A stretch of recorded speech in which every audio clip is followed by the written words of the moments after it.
Okay, so I sort of was, there wasn't a title. I mean, actually, Ray did an awesome job, like, making something up, and I wasn't really sure what I was going to talk about. So for those of you that maybe haven't heard of some of the things I do, I work at Cognitext. I'm a contributor to Clojure. Perhaps you've tried Core Logic, which is like Prolog, but it's for Clojure, or you've tried Core Match, which is like functional pattern matching, except it's for Clojure. Or ClojureScript. I'm the lead maintainer of ClojureScript, which is a dialect of Clojure that compiles to JavaScript. So I do a lot of stuff. I also work on Ohm. So Ohm is like this other thing that I work on, which is like functional UI programming by building a layer over React, which is an amazing library from Facebook for doing UI stuff in the web browser, which I highly recommend checking out. And Ohm is more radical. It takes React and works on top of it, and allows you to take advantage of persistent data structures in UIs, which is cool. But I'm not going to talk about any of those things. I'm going to talk about something very mundane, data. So if you do Lisp, you know that Lisp has this nice property that people often refer to as homoiconic, and that's because a Lisp program is a valid Lisp data structure. Something that you encounter when you build real systems is that programming languages don't actually matter that much because you're usually tying together completely different systems, right? You have to talk to somebody else's system, and who knows what that's written in, Amazon Web Services.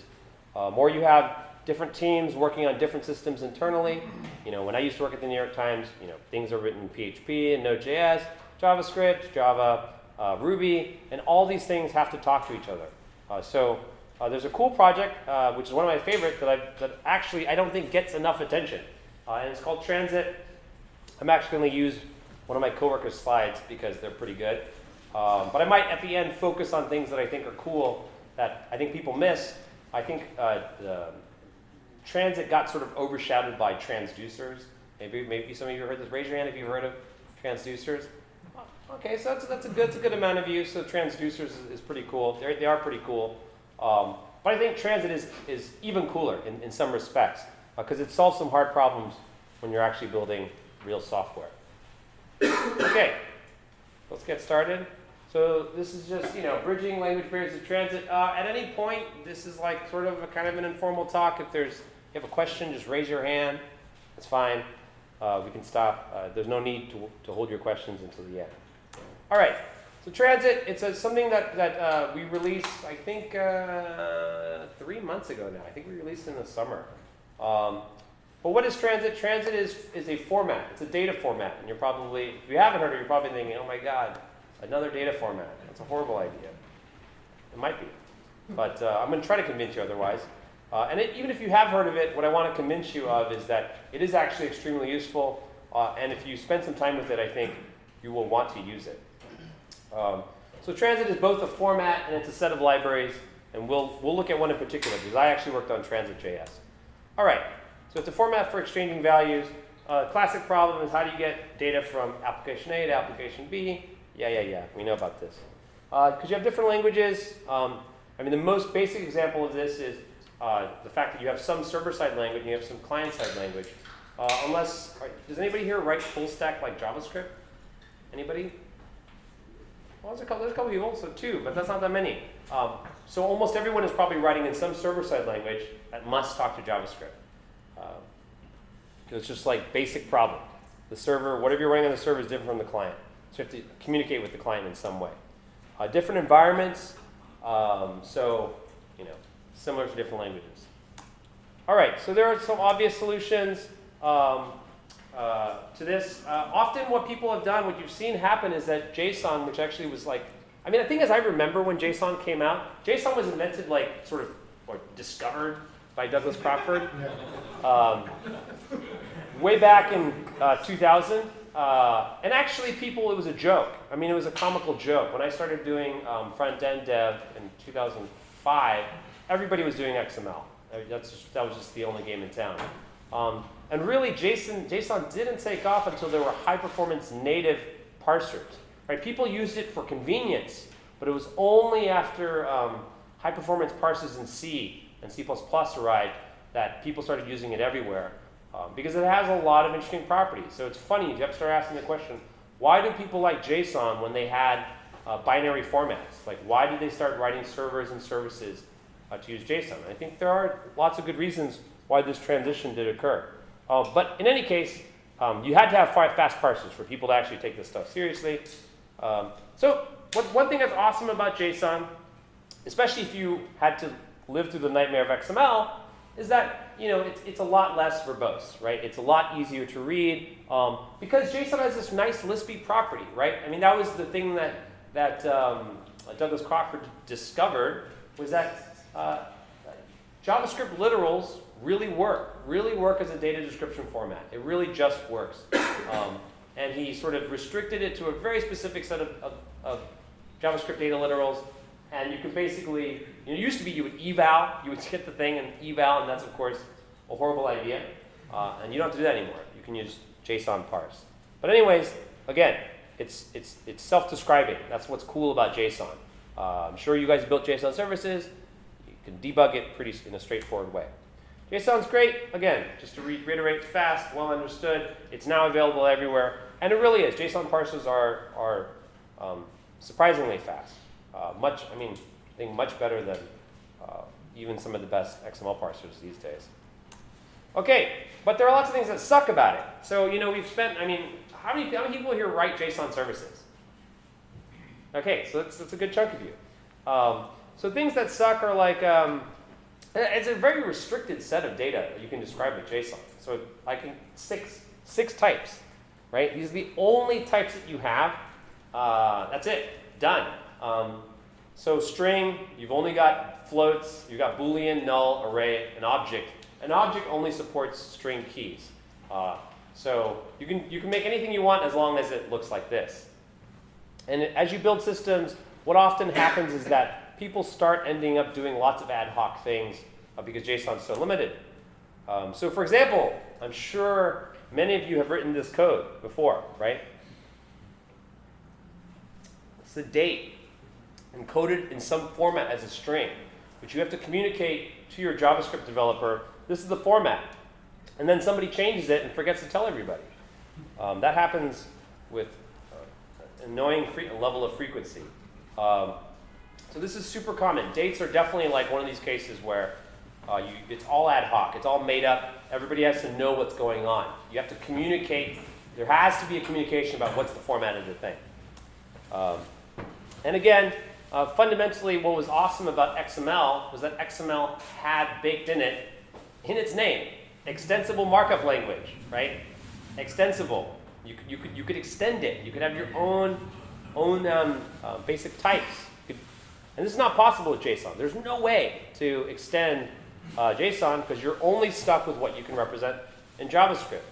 I'm actually surprised that people haven't been seriously pissed off about this much sooner than now. The other thing that you encounter is that JSON is verbose. So it's very common to build a service and you can JSON, almost every API, for example, Amazon Web Services. You can get it as XML, you can get it as JSON, and you're effectively writing a query to an API endpoint, and that returns you results, and these are encoded into an array in which you have these records, which are encoded as JavaScript objects, and then you're just repeating data over and over and over again because you have some well-defined set of fields that each record must have. Right? This is super common when people create some sort of JSON service. So this stuff, redundant information. All this stuff, basically boils down to, how do we, when I design a service, communicate to the people at the other side what they have to do? It's almost always unpleasant. When I look at something at Amazon Web Service, you're just wading through docs about what does this string actually mean, right? Because the string does not have enough information to determine this. So people end up doing lots of ad hoc stuff. So what do we want? So at Cognitech, we of course encountered this problem along with everybody else. It's the same problem that everybody has, and we decided this is crazy. We just want to fix it. And not only do we want to fix it, we want to make a format. We want to open source a bunch of libraries and also make it easy for people to implement this thing that we know will have good performance because there are already high-performance C-based parsers for this. In browsers, on the server side, everything is ready to go. We actually also support message pack, which I'll talk about in a second, for people that really just want the little extra bit of speed you'll get from a binary encoding. So we also wanted a rich set of types. We wanted what we did to be extensible. We want support for types that we haven't thought of yet. So something that's really important when you do a data format and if you have different environments and the environments are very loosely coupled, if I pass some custom piece of data to this service and that passes it to another service and then it comes back, I want that piece of data to be uncorrupted, right? Untouched. No one should touch this thing because just because B didn't know how to handle it, I should still be able to round trip that value. So round tripability is extremely important. And we want to be relatively efficient. We're not trying to compete, again, we're not trying to compete with custom binary protocols. We want the reach of JSON, which means we're sort of piggybacking on JSON, but we want to be as close to the performance of native JSON as possible. And we'll talk about, there's like a whole vast number of tricks that we use, and this is why I actually like this library, because it was kind of a fun performance thing. So those of you that follow me, I'm a bit of a performance nut. Okay, so yeah, solve it once. So what if, we build on top of JSON, we ship not just the set of types that JSON has, but a whole bunch of other ones that everybody always uses. Things like sets, things like binary blobs, things like dates, lists, link types, so those are your guys into hypermedia, all this stuff. We just ship it out of the box and it just works. And maps, so also maps. So not just maps like JavaScript objects, but real maps, maps that support arbitrary keys. If I want to index, for example, I'm making a video app and I want to return a map in which the keys are timestamps, that this should be transparent. I should be able to do this without any work, which is really painful to do if you stick with JSON today. Make it extensible, make it fast, and make it self-describing. So Transit doesn't talk about schemas at all, and in fact, it's not like it's anti-schema, it's just completely orthogonal. You can do schemas, but Transit doesn't care. That's a separate thing. Okay, so the core data types, there's more than this, and we'll talk about this, but we're going to have strings, booleans, nulls, float, array, integers, and we're going to support 64-bit integers because this is also an extremely common thing, right? So those of you that are JavaScript people, so up to what representation can you represent integers in JavaScript? Who knows this? Maybe 2. They're floats. And then it's actually valid in the spec. You can there's a certain size of integer that you can represent. Even though they're floats, the spec says you can represent an integer up to this size. So, you guys don't know, right? No, 53 bits. 53 bits. Totally arbitrary. Totally arbitrary. And in fact, a hilarious thing happened. When I was at the New York Times, Twitter used to set up their IDs as integers, right? And they crossed over across the 53-bit size, and then Twitter just broke, just completely broke. You would just randomly get some random status, right?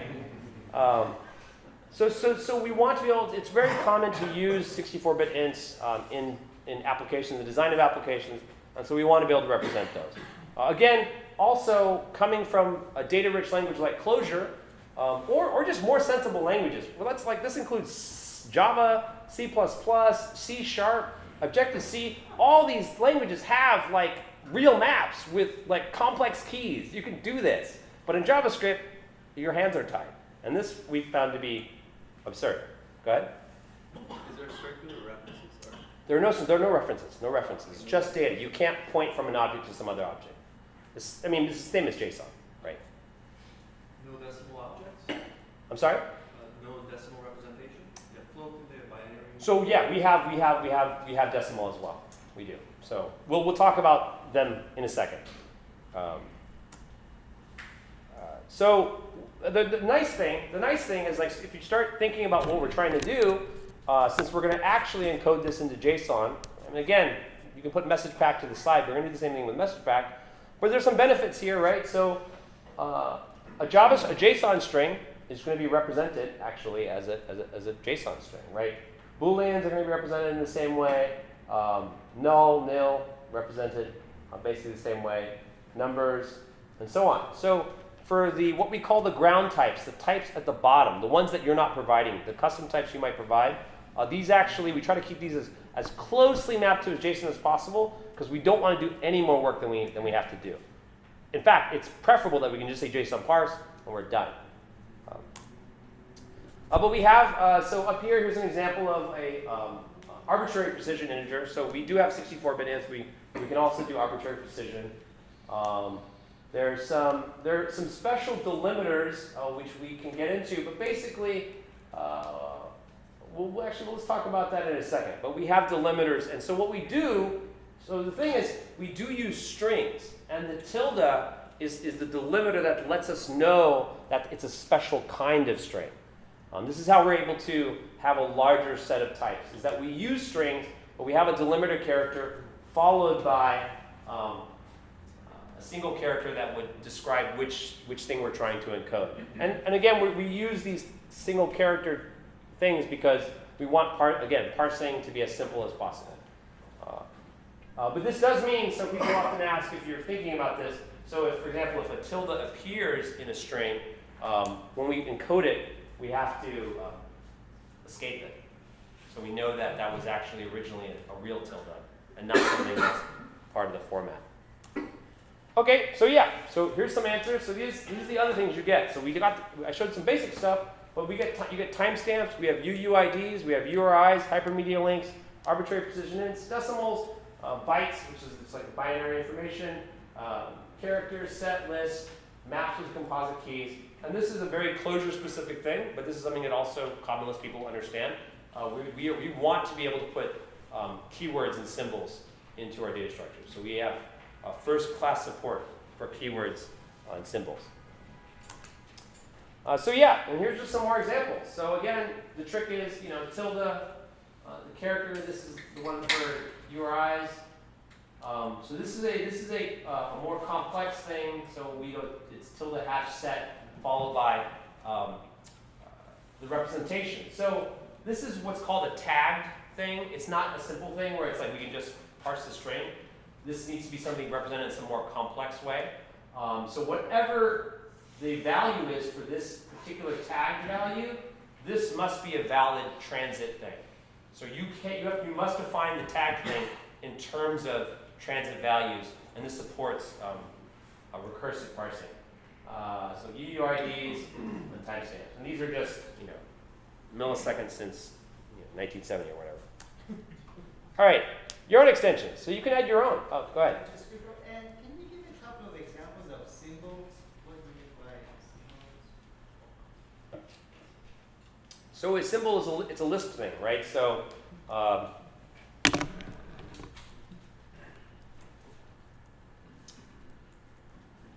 so a symbol in Lisp is often used to so if I make a thing like this, if I go, this is a function, so this is a real function, this is syntax. But I could go like this,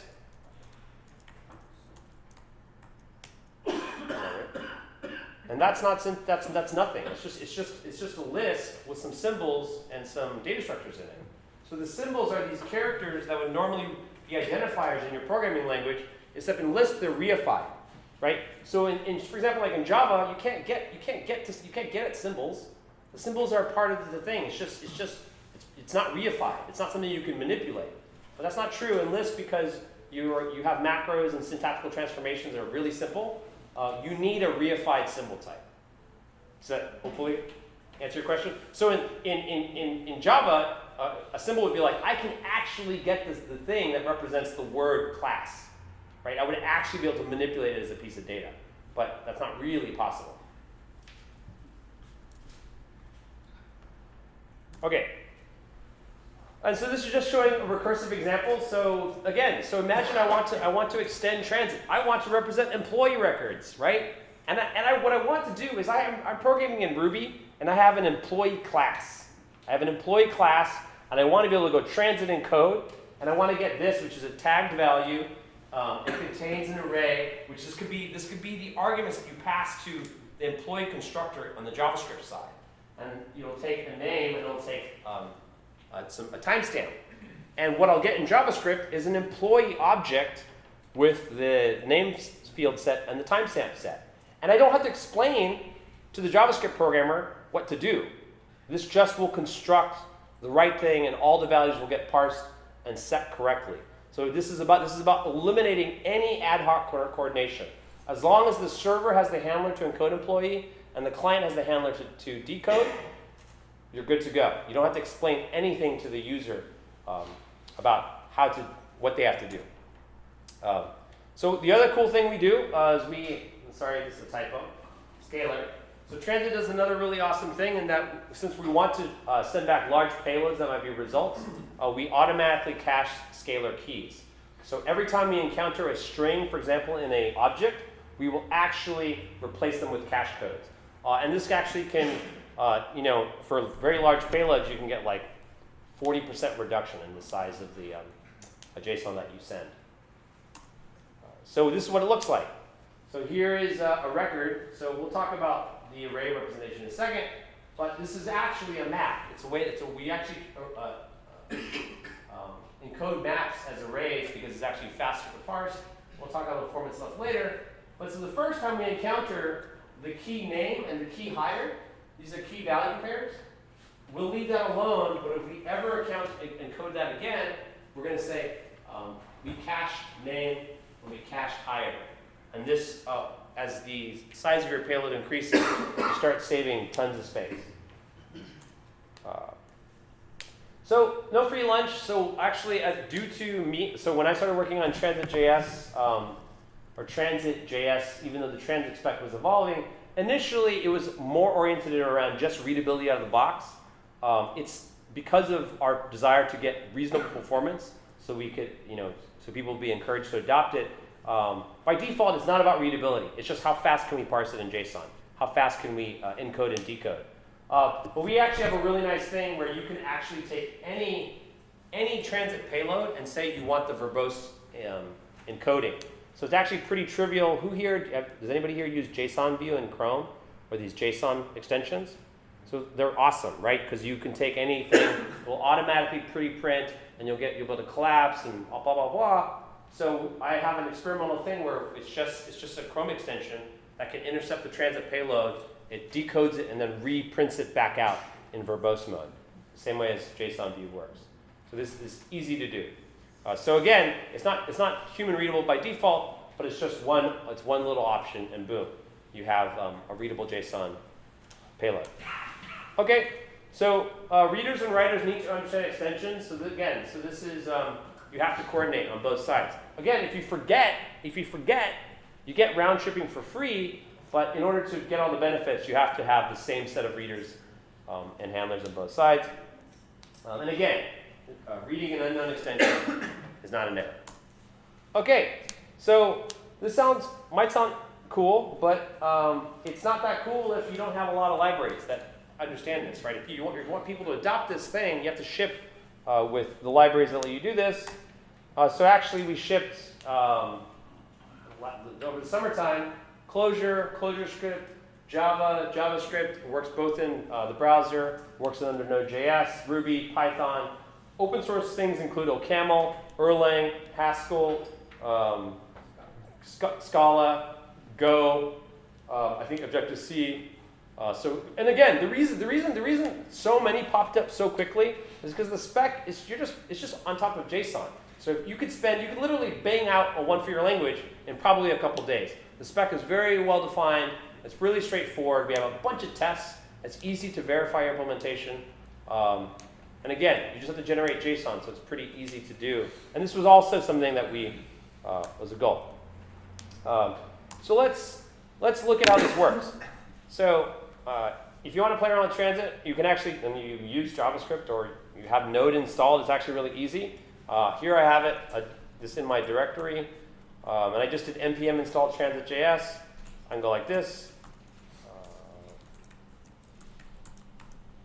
Boom, I have transit. I can make a, let's make a writer first. So I can go T writer. Again, we don't have message pack for transit yet. It's just JSON. But you can imagine one day when message pack performance in JavaScript is actually good, we would have this. But here we have a writer, and I can write this. So first off, so this is a very subtle point. Can you,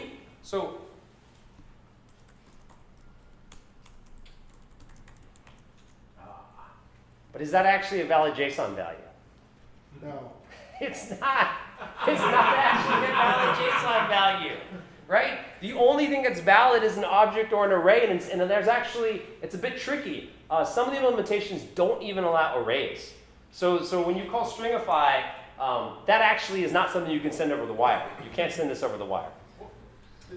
Go ahead. I think there are two things to state here. In the first place, programmers are really stupid about programming. And the second thing is, any Haskell cranks here? That thing is obviously a type error. Right. Obviously. Right. Just a repetition of what I said before. So it lets you do this, but you can't send this over the wire. That's why they call it object to string JSON. Yeah. Something like that, yeah. So imagine I want to send just a number over the wire, and this works. So we automatically say it's a quoted thing. In classic Lisp style, it's a quoted thing, and this will, when it gets read on the other side, it will just get unquoted. So you can send single values across the wire. It just works. It's so funny. It's like this sounds like a simple thing, but I've made this mistake on many occasions. You can't act like this is not valid JSON. That's not valid JSON. You can't send that. But why did they call it? What's the real one? It's called JSON.reallyStringify. That's standard. No, there's just no thing. There's just undefined. There's no thing. I'm telling you, programmers' insight into programming and computers is so great. Well, That's why most people run Windows. I'm sorry. so that's cool. And I can take the regular stuff. I can go write like this, and then I can get that looks like just like a whatever JSON encoded array. It gets a little bit more interesting if you do this. So like so. And this is what I was talking about. So maps are encoded in this way. But let's imagine I want to debug this. I can always go.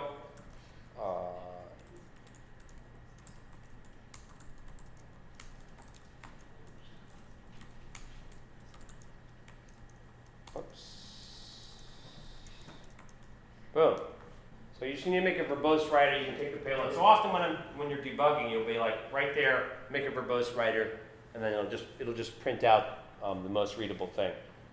Again, the reason we do it this way is it's like under V8, just by and the performance is better everywhere. It's better across the board.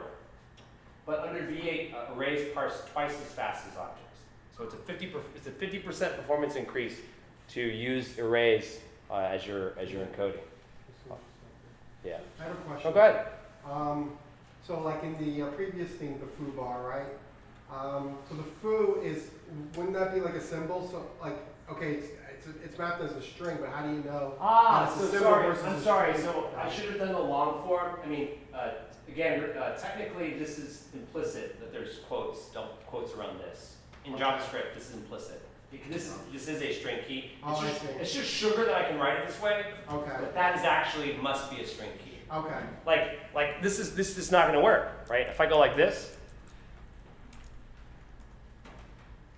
well, it coerced it, but that's not right. So so let's do this. The other cool thing that we do. So who here knows what ES6 is? ES6. Oh, this is great. So it's the web. So people know. So ES6 has this awesome thing called map and set. So it's like, yes, I know it's 2014. Sets and maps are finally coming to JavaScript. It's pretty crazy. But so what we did is that we actually wanted maps and sets today. We didn't want to wait for the engines to implement them. So I actually, the coolest thing about Transit.js, and this isn't true for the other ones because they don't need to do this because they're written on top of more sensible languages. But Transit actually ships with ES6 and ES6 compatible maps and sets, and we actually have an extensible way to talk about equals and hash code, which are the two operations you need to extend maps and sets, because you need to be able to describe how does this value hash. You don't need to worry about this because all the values that I already talked about, we already have hashing inequality defined. So everything out of the box, the semantics are already well defined for that. You only have to do it if for some reason you want some custom thing. But even out of the box, it's just going to work, but it's better, for those of you that understand that, to define equality and hashing. But anyways, so we can do this. So I can go T, I can go map, and here I can make a map, and we basically encode them as arrays, right? And it's just a data structure, whatever. But this is not, and you can ignore this, this does give away some of the secrets, but you notice that it keeps the array internally, and it gets more sophisticated, it becomes a real hash map later. But this is a real data structure, and it actually is a real numeric key. So I can go mget, and this is exactly the same as ES6, right? I can actually say, give me the value that's encoded for 1. But it gets way cooler. So I can go tmap, and this is not cool if you're already working in something that's not JavaScript, but I can encode. So here I have an array, right? As that's the key. The key is a composite key, and I can say. Just works, and that works because we've already defined hashing inequality for arrays, objects, strings, dates, everything. So that's built in. It's just standard. But this is even cooler, I think. So I want to go new date. Actually, let's do this. So we have a date, right? And I can go equal tmap, and I go d, go bar, right? And I go map get d, right? So it's a date. And so I can encode that on the wire and give it to somebody, and they can decode that or iterate it. So you can do everything. So these things support iteration. You can go for each. You can do the ES6. Give me the iterator. All that stuff works. Wait a second. Go ahead. Try it again. Just press the up arrow key, see what we get. But that's because D. Oh, I'm sorry. We stored it in a variable. No. Okay. So what happens if we go R right M? Boom. Right. What? All right. This is a map. So maps start with this special two character thing. There's our first key, and there's bar. But really, this is what matters. So if I make a reader like this, and I go R read R write M get D. Yeah. This is what you want. I'm going to encode that thing. I'm going to read the string back out, and this better work, right? I should be able to get that date, the date that I saved in a variable, right? It's It just works. It's just like this. Exactly, like Lisp, it actually works. So we spent a lot of time. This was an incredible amount of time, and we spent I probably spent 3 months on this, getting it right. And again, we use it. We're building stuff with it, and we really like it. And it's quite fast, and I'll show you a little benchmark here in a second. But you can do all this stuff. Go ahead. I just want a question. When you have like a reader or writer, you pass in this string JSON. Is the idea that you can also encode these things in other formats? Yes. So in the future, you may be able to do this.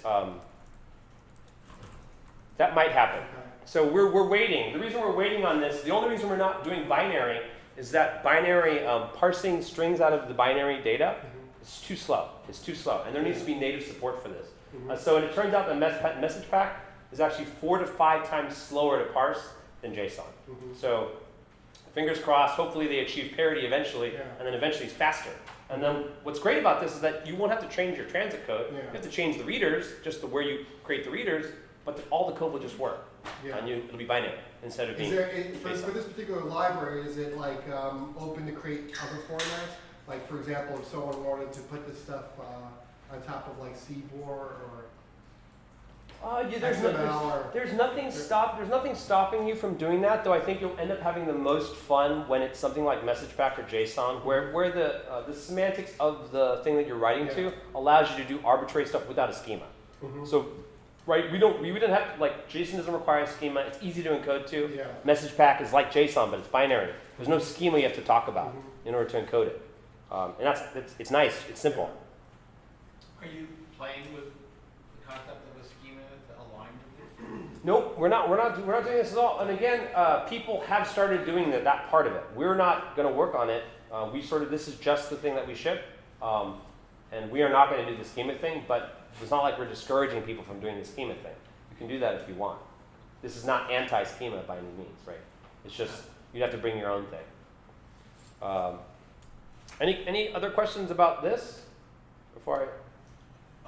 In terms of like the hashing of objects, if you had like an object with the same, like say name and then it was changed, and you made a second object with that same value, keep, and would it? Yeah.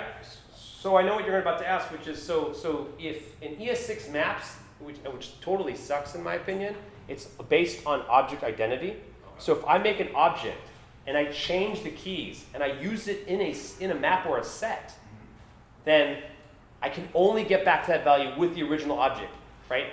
If I try to supply some other map with the same set of keys as the original thing, it won't work. So in transit, it's always based on whatever the value of the object was when you encoded it. It's not based on identity. It's based on values. Yeah. Other questions about this? Lisp also has a solution for that. Oh, sorry. Sure. Okay. I could show more things, but I think I want to talk about some other stuff. How does this relate to Eden? So Eden, it does relate very closely to Eden. So Eden is it's the Clojure data literals. So it's like JSON, but it's what JSON is to JavaScript, Eden is to Clojure. And Eden has actually almost all the properties that we talked about in terms of extensibility and rich set of data types and blah, blah, blah, blah. Let me rephrase my question. So Yeah. if you had Clojure on a server, ClojureScript on a client, would you use this or Eden? I would use this. You would use this instead. Yeah, because the main thing you'll encounter with Eden is that there's no fast Eden parsers. Like, Clojure's is one of the fastest, and it's actually not that fast. Like, it's actually pretty slow. So anywhere where I would be exchanging data, where I would have used Eden, I would just use this because it's the same value propositions, like all the same properties. But I'm not even kidding when I say 30 times faster. It's 30 times faster. Okay. So we saw a little bit of what it looks like to use. Well, let me show. Let me show one more thing before we move on. So this I also think is pretty nice. So if I go.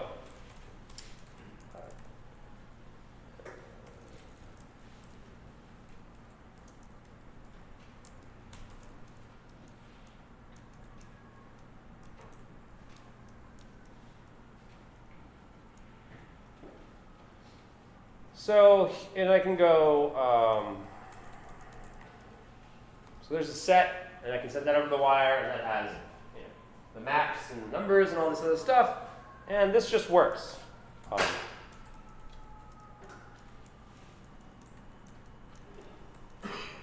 Okay.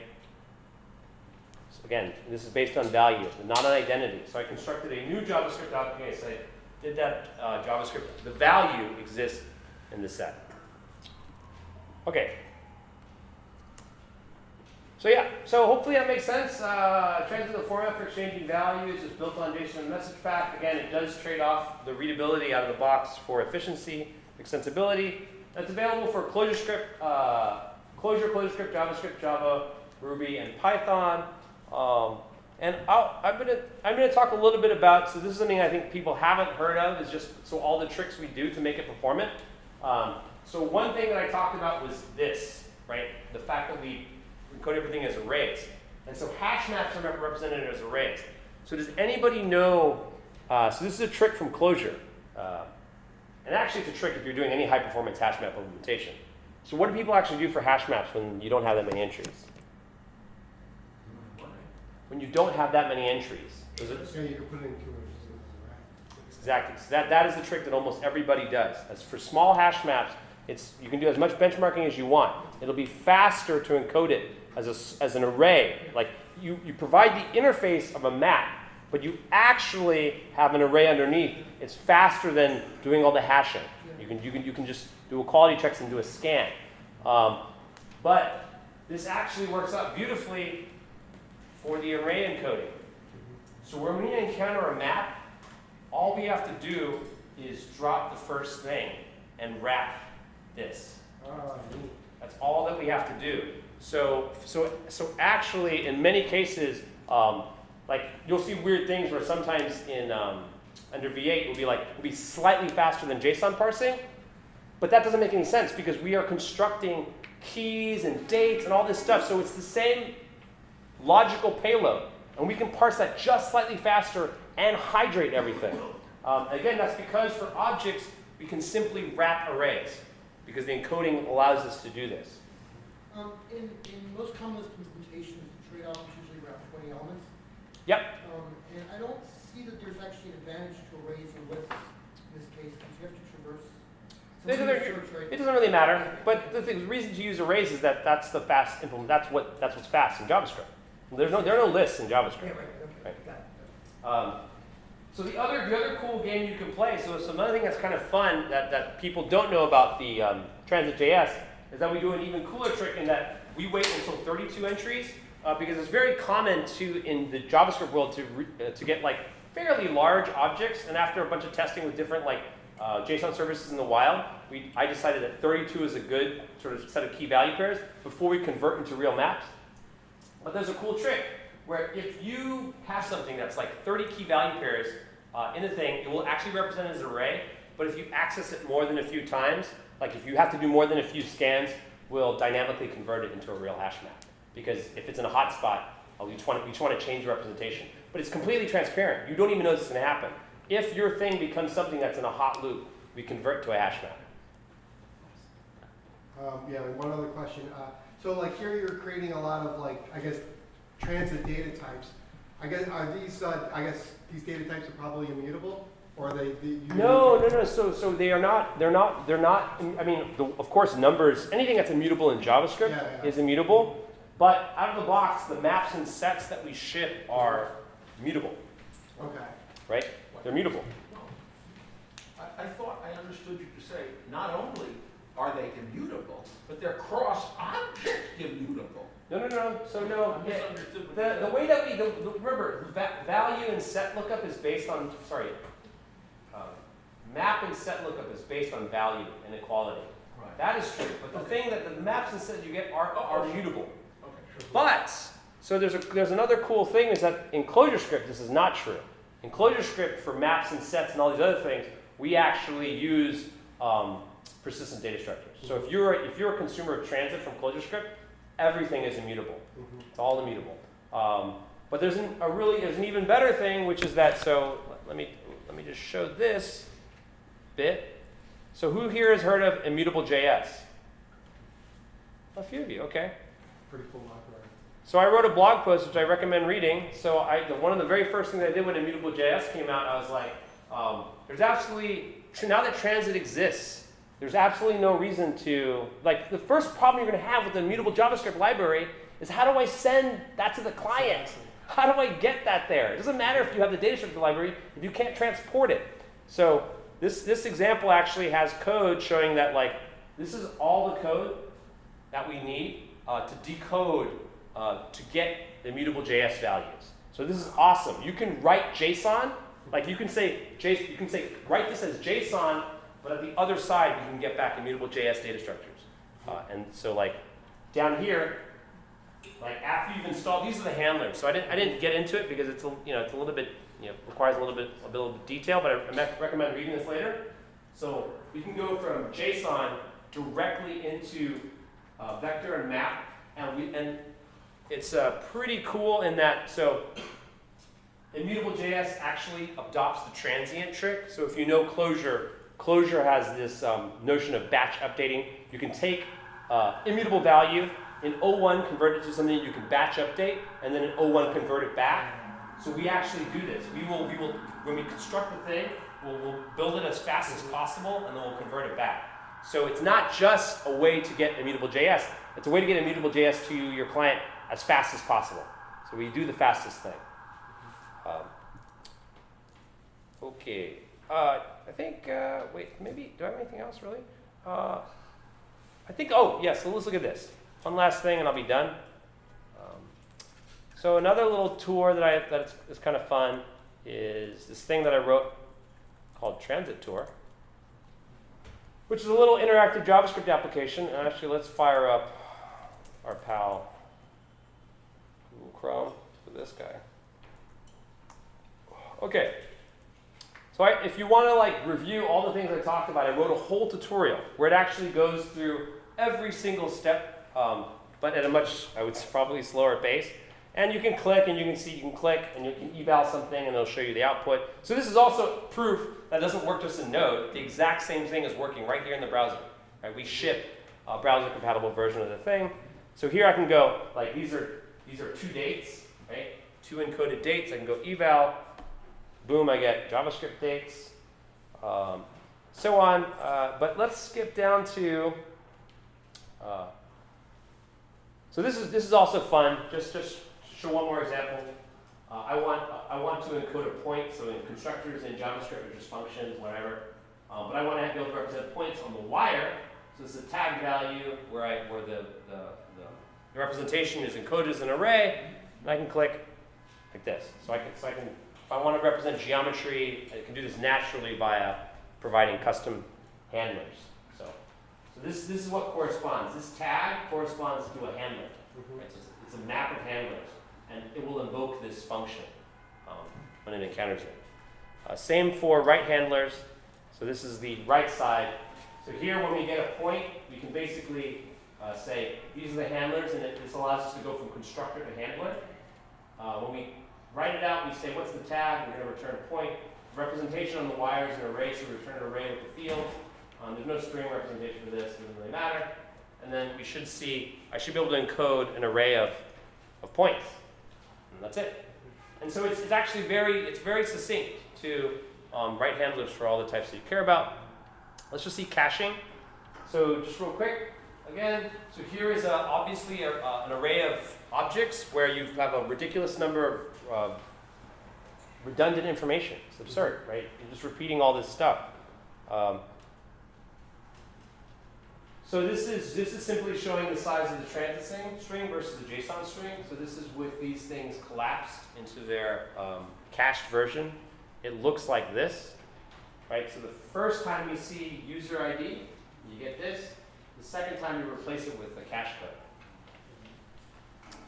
So let's see how this plays out on something real. So this is an 89K JSON thing. And so there's 2 things I'm showing here. One is without caching. So that's how big the JSON payload would be without caching. This is how big it is with transit, it's caching. So just to make sure that this is not the same. So in this case, when we parse, we're just parsing JSON. This transit read actually is constructing keywords and all these custom data structures. So it's really not actually doing the same thing. So how long does it take? So this should be pretty shocking, right? This is JSON parse. We know that transit must do way more work, like 200ths of a millisecond slower. It's not going to matter. The performance is not quite as good in Safari and Firefox. Well, again, we built lots of applications. The difference is like basically negligible. And if you actually did all the work of going through and hydrating everything, it would be horrible. Your performance would not be that good. So here, for example, is like JSON actually has, you can provide a hydrate function, and this is without doing any work. It's already a huge perfect to even install a hydrator. So our approach is just, again, it allows us to get the expressivity, but we are not losing on perf. What's the third benchmark? Everyone's familiar with that is. Oh, so this is fine. So this is what I was showing you. This is the benefit of encoding everything as arrays and cache and with all the caching. Because the payload is smaller and it's arrays. So this payload is 89K, it's just JSON parse. This is just JSON parse just on the transit JSON. So this parses in this amount of time. So it only takes like I see it too. it's only the data types. It's only This doesn't break the data. yeah, This takes the arrays as they are, right? exactly. It's only 0.6 of a millisecond after parsing Yeah. to hydrate it. Okay. Is Transit.js actually using JSON parse on that string and then processing that data, or is it processing? No. So that's why these numbers should impress you, because we actually call parse and then recursively descend into the whole thing. Yeah. So parse is the very first thing that happens. Yeah. So that's it. Well, hopefully I'll get these slides up somewhere. There's a Google group. There's the original blog post. There's all these implementations. They're all fun to use. And there's the spec. So if you're like, I want to implement this in Common Lisp or Scheme, you can just follow the spec and do that. Yeah. So what happens if the number of elements in the object doesn't match the number in the constructor in the case where you define you did the extended data type? No. So you can so it's arbitrary. We don't invoke the constructor for you. That might not have been clear. Okay. So you do that invocation yourself. So because we can't guess, we can't know what that's going to be. So the handlers are again, that's the trade-off. You have to write the handlers, and those will have to be written. The encoder when your server-side language, and the decoder in the host language on the client. So That it's work has to be done. So it's subject to whatever the error handling properties of the language are. No. Parser. No. So we don't invoke the constructor. So that means it's just When you do it, it will be subject to those things. when you do it, Yeah. it will be subject to those things. Yes. So when would you want to define your own types of transit? So for me, there's lots of cool things. Like something that I've always wanted to do is like it'd be awesome to represent, for example, RGB values on the wire. That's like something that'd be really cool. Another one is like for anybody doing geospatial stuff. Like if you look at these libraries, it's so crazy. Like GeoJSON is the big thing, but you have to like use GeoJSON and it does everything for you, and you have to use the library. But there are so many other domains that would really benefit from shared domain knowledge, like shared domain representation. That's why people did GeoJSON, is we should have one domain representation that any library can build off of. But it kind of sucks because that's a walled garden. And the idea with transit is that this is just too beneficial. So if we have shared domains, we can talk about them and it just works, right?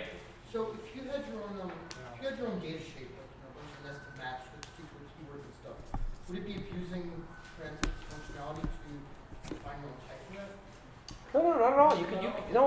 So you want to install a handler, you want to use a completely different representation for maps. Like I want ray maps, like rays maps. You can do that. There's nothing stopping you from doing this stuff. Okay. But that would be legitimate. It wouldn't be like an overkill or an abuse. It wouldn't be an overkill, and the beautiful thing about this is that when you construct that thing, the custom thing you want to construct, the piece of data that you're going to get is already completely hydrated, right? It's already ready to go. You just have to construct your thing. You don't have to descend recursively into that thing at all. Because you now have a way to define schemas in a way with decoders and encoders. Right. I think back there was. I was going to ask, but I just kind of answered it myself. There's no need for a linter for this. No. Like a linter for the format. Yeah. Like if you're Oh no. So that's the thing, because you don't write it by hand. So JSON has this thing where you write it by hand, right? You really do write it by hand. Where here, what we want to do is we're like, no way, no, we're not going to write this stuff by hand. You can if you want, and it will work. But usually, what happens is that on the server side, you've constructed some graph of your objects, and you're calling JSON stringify. You're not writing data literals because you read it out of a database, There is a point though to what he's saying, which is if you're going to store this stuff into a database in string on parser format, if your format evolves. No. So how stable is the format definition at this point? So we definitely do not recommend using it as a persistent thing. No, you should not use this as a persistent thing. Yeah, I mean, no, it's hilarious because like you bring that up in the very like the second line or something is like do not use this as a persistent format on disk. You should not do that because yes, we may very well may change the details of what's the actual representation on the wire is. But yeah, good point.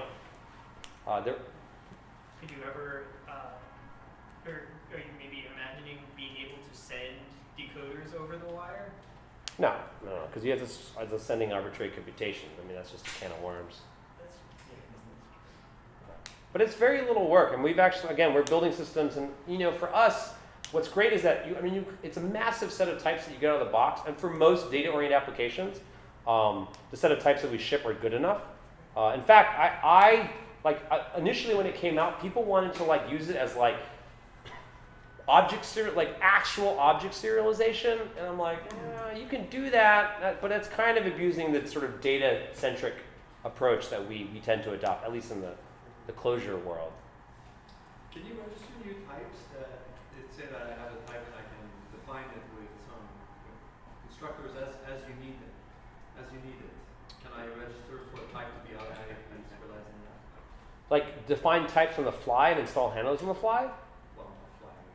You require libraries, and then you say, okay, here I have these two types, and they fulfill some interface. And now, when I serialize in and out, and you do the right thing, you just invoke the methods on it. Or does that make any sense? We have support for doing that type of thing. Yeah. I mean, I think I know what you're saying. Like especially on a site, you provide 15 types. You know, what if I want to have a 16th type that you didn't think of? But that's what I just said. You can always extend it. I mean, that was the examples of the points and stuff. Those aren't built in. Oh, yeah, okay. Yeah. No. The whole value proposition is that we have our 15 and you have hundreds. You can bring all those to the system. I think. Is your blog on those resources? I'm sorry? Is your blog on those resources? No, my blog is not on this list of resources, sadly. but it's pretty easy. My handle on Twitter is like SwanOdette. It's just swanodette.github.io. Yeah, just. Getting back to the thought of persistent data format, what would you use? And the reason I'm asking is one of the many uses of JSON is as a persistent format, like like GeoJSON or configuration settings like the package.json file. So what I just want to throw out there is like the funny thing about this, right, is if you really want a persistent data format, generally the host languages usually has a good serialization story. So in Clojure, transit is not a thing. It's just a library that we use. On disk, we store EDN because EDN is a stable thing. And we're just going to save that.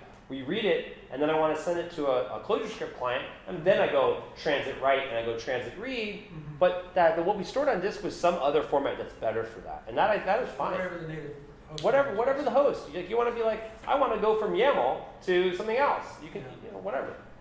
Yeah. And I think most people are doing that. They have some other thing that's more natural for the language. They're really using transit just as conveyance. So transit's really not about like data on disk. It's just like how do we get the same semantic value from point A to point B to point C. It's for transit. Exactly right. Can you define your own types that are like the shorter ones you have? Like, so you have tilde m and that's your date. No. So the single letter types because that's obviously a small set of characters. No, those are reserved. Those are reserved. You have to use tags. So it's tilde hash and some arbitrary string that you can provide. But something that came up that I think would be great, and it still hasn't happened, is again, like, for example, I would love to see people like start defining like, in the same way that GeoJSON does this, like, geo/point, like that's a string and everybody just agrees on what that means. Semantically, of course, anybody can implement the constructors for those in whatever way they want, but I think it would be huge to like have a series of standard tags for the types of data that people want to share. I think it would be awesome, like RGB/hex, RGB/whatever, RGB/ or color/hex, or color/RGB, color/RGBA. Like there's a lot of fun things you can do, and I actually suspect that people are doing them already in like their applications. But it would be cool to see people start sharing their the types that they care about. there any place where there are like libraries of people publishing formats that they made in Transit? In the beginning, again, people started talking about this, and I think it was, again, what happened was like, I think it was a bit unfortunate. Like, it was like, Transit came out and people were just like scratching their heads and just slowly starting to get it, which is why I talked about today, because I think people should revisit it. But then transducers came out right thereafter, and then like people just forgot about Transit. But yes, actually, somebody actually contacted us pretty early on. They wanted to like collect schemas. I think it's an awesome idea, but nobody's actually, that idea hasn't resurfaced yet. So no one has a public API that can be consumed via a Transit reader? Well, what do you mean by that? Well, like if you just wanted to make a resource available and you're just buying it in Transit. No. People are already doing this. So Transit. Other people to consider. Does anybody- So people are already doing. Yeah. People already do this thing, which is that. So we actually have the content type. I believe it's application / transit plus JSON. So it's, I mean, the thing that people often were saying like, oh, this is so crazy. I'm like, no. I worked in Rails for like 4 years, and Rails has this really nice pattern. You define a resource and you say you're going to return HTML or JSON, and or XML, and you just call the right encoder for all these refs, right? You just have to add a new one called, Transit, and then boom, your endpoint is Transit ready, and whoever wants to consume it can. So actually providing a Transit service is like, it's like almost trivial, right? You just have to include Transit and just encode it. Yeah. Are you planning to register it in IETF as a real MIME? We should do that. I don't know if there's any Or are you supposed to use discussion. an X in front of it? Yeah. I don't think we've done that yet, but that's a great idea. And yeah. Throwing it out there. No. I think it's a good thing to work on. I think we were, a lot of it's just, we want more people to use it. I mean, that's the other thing is like, we're using it and it fits our needs, but I think a lot of it's like, what else are we missing? Like something that I would like, something that came up was like, yeah, it's an amazing idea. So right now, data formats, for example, don't have a good way to talk about metadata. And that's something that would be awesome. This is why we haven't said this is exactly the representation. Metadata is really cool if you're used to Clojure where you can put metadata on anything. Yeah. It's really powerful. And it would be awesome to have that as part of the specification. Like, I can say this thing has metadata. I don't affect its value or the equality semantics, but I can read that out, right? And that would be super cool. And it'd be great if the data format supported it, but it doesn't. It doesn't yet. But again, we need people to use it to say, I love Transit. I really want metadata now. Yeah. So speaking of that, for like JavaScript objects, you can't define internal properties and have the reader spit out like a frozen object or an object that isn't enumerable somehow. Like say if I had an object and I said, is enumerable false, and then it's read back in that object. Right, you can't describe the data. Again, you can't put these side properties, you can't describe that part of it. It's just data. Again, it's something to, my experience is that number one, Transit it eliminates all these problems, and once those problems disappear, you start thinking, now that I see what it gives me, there are other things that I want, but it really requires people to use it, understand its limitations, and start getting, on the Google group and start saying, this is really great, we want to push it further. I'm just sort of curious. You said that it's got keywords and symbols. Since JavaScript doesn't really have those at all, do you have anything that you've used those for? Actually? So we use them just because we need to use them because Clojure data has them, and we don't want to lose information by becoming a string. And actually, there's a huge perf win for. So something that's surprising is, for example, if you use ClojureScript. Parsing the ridiculously huge representation that I was showing that was like 83K or 87K, it's still, even in ClojureScript, it's as fast to do the transit read, even though we're constructing a graph of immutable objects. But this is because we have keywords, and caching is even better if you have keywords, because what we can do is when we do the read, we actually have an object cache. So if we encounter a cache code, we don't construct a new object. So when you read this massive thing with thousands of records, all the keys are shared. They're all the same object in memory. Yeah, so this is like a benefit from actually having that as a separate type versus a string. Does that make sense? Yeah. I guess mostly in Clojure. No, but it's a Clojure thing. It's very much a Clojure specific thing. Yeah. What should you get if you send transit with a keyword in it and try to parse it? So if you send a real key, look, JavaScript programmers will never do that. They just won't. But if you were in ClojureScript, you would send a real keyword. So actually, I can show you real quick. But it's an interchange format, right? So Yeah, but so nobody uses keywords. But like, look. So here's I mean, nobody from JavaScript uses keywords, but we do. But for example, you could go. You can make a keyword like this. So you would never use this thing, but then if I go tmap and I go keyword, and then I go write m.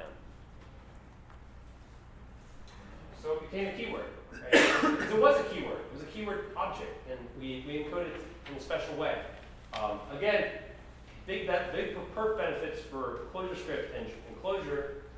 And we don't really, since that's so specific to Clojure, we don't expect people to actually construct keywords in JavaScript.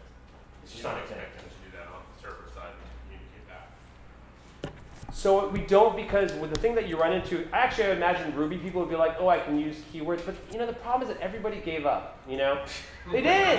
Everybody gave up. They were like, we're just going to convert keywords back into strings, and you can't round trip them. So, and we're saying no. So you would get one of these like t.keyword type. If you actually in Ruby went from keyword to keyword and you sent it over the wire with transit, yes, you would get a keyword type. And would it always be the same, like, do you keep like a map of these keywords, even like No, the JavaScript so we thing? can't do interning because we would love to do interning, like if there was a 'Cause shared. that would be where keywords might be useful in JavaScript, because then you can say, this is a thing I want to have intern. So every time I get it, I always have the same exact value. Yeah, so we would love to do interning, but actually it requires weak maps, and weak maps are another thing that's in ES6. Okay. But weak maps are not what you call polyfillable. I mean, it requires So in JavaScript, what people often do, they say, here's some type that will arrive in the future, and I can provide a simulation of that type. Mm-hmm. But the problem with weak map is it requires integration with the garbage collector for it to work. Yeah. So you can't implement it in user land. It must be. Yeah, exactly. So we can't do it. So that's why you haven't done it. That's why we haven't done it, because there's no way for us to do Because it. that would be the useful. Otherwise, yeah, you might as well use strings. Oh no, we would love to do. If we could do interning, it would be awesome. But we can't. Okay. So I think probably spoken long enough. Thanks everybody for listening.